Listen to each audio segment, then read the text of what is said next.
What's happening, film buffs? Straight Shooter back again. Happy New Year 2021. I hope everyone had a nice, safe, and happy holiday season. I'm back for review number 2 of 2 today here at Team Sound Studios, as always. And my spoiler review is going to be of Wonder Woman 1984.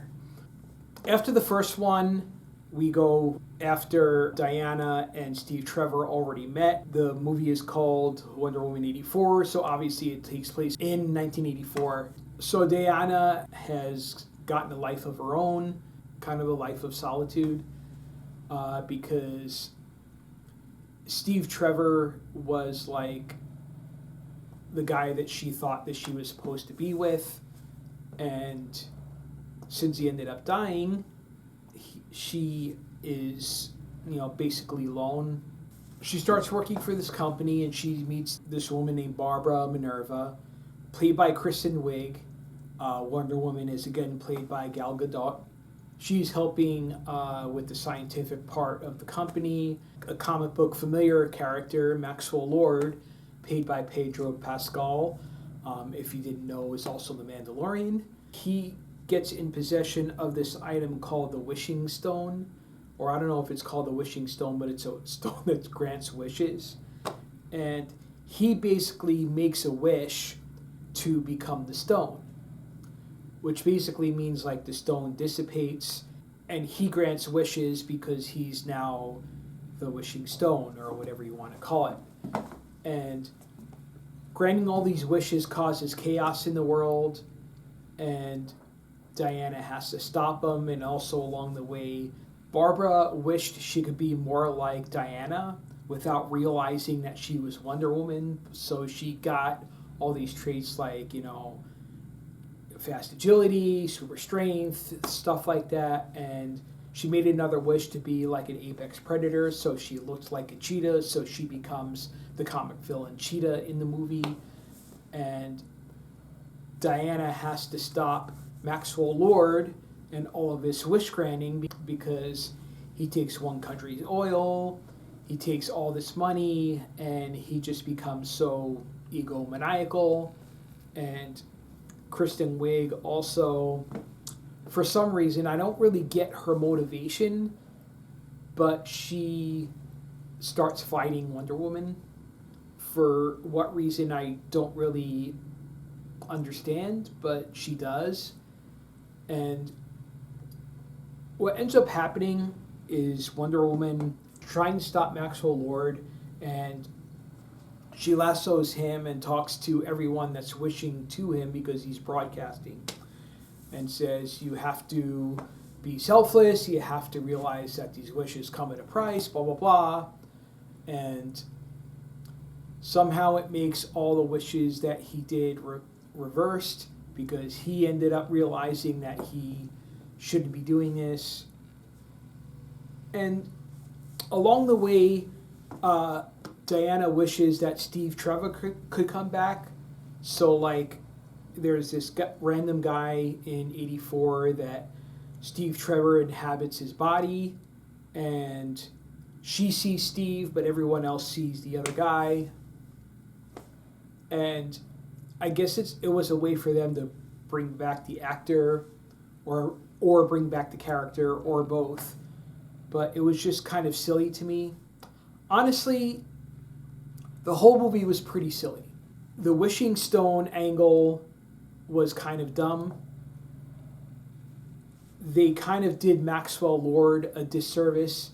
They did Cheetah a disservice.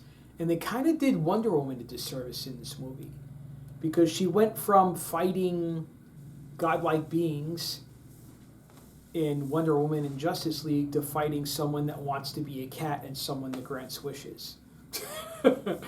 And you could argue that maybe wish granting is like a powerful cosmic thing, but it just comes off as really stupid.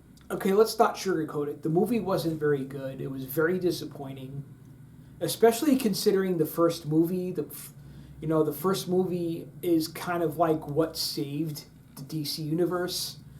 because it was kind of bleak there for a while, and people were really excited. I was really excited for Wonder Woman 84, and I was really disappointed. Everyone that I saw it with was really disappointed. Most of the comments that I see online are of people that are disappointed. And, I can't disagree. I'm going to go out on a limb and say that I think it's the worst modern DC Universe movie so far, including Batman vs. Superman, Justice League, Suicide Squad, everything from Man of Steel on. That's included in that universe. It didn't work. They made it really hokey. They made it really boring, to be honest with you. The action scenes were few and far between. And the action scenes that were there were really toned down from the other movies that she's been in. Like she's lassoing trucks and trying to make people realize that having everything they wanted is a bad thing. Does anyone really care? I mean, people care when Diana shows her brute strength and shows what she can really do. No one cares if Diana is an after-school special. This isn't the cartoon from the 60s or even the Linda Carter or Wonder Woman show. Speaking of Linda Carter, after the credits there's a cameo of her, but it doesn't save the movie. It's just whatever. She plays another character. I forget what she called her character.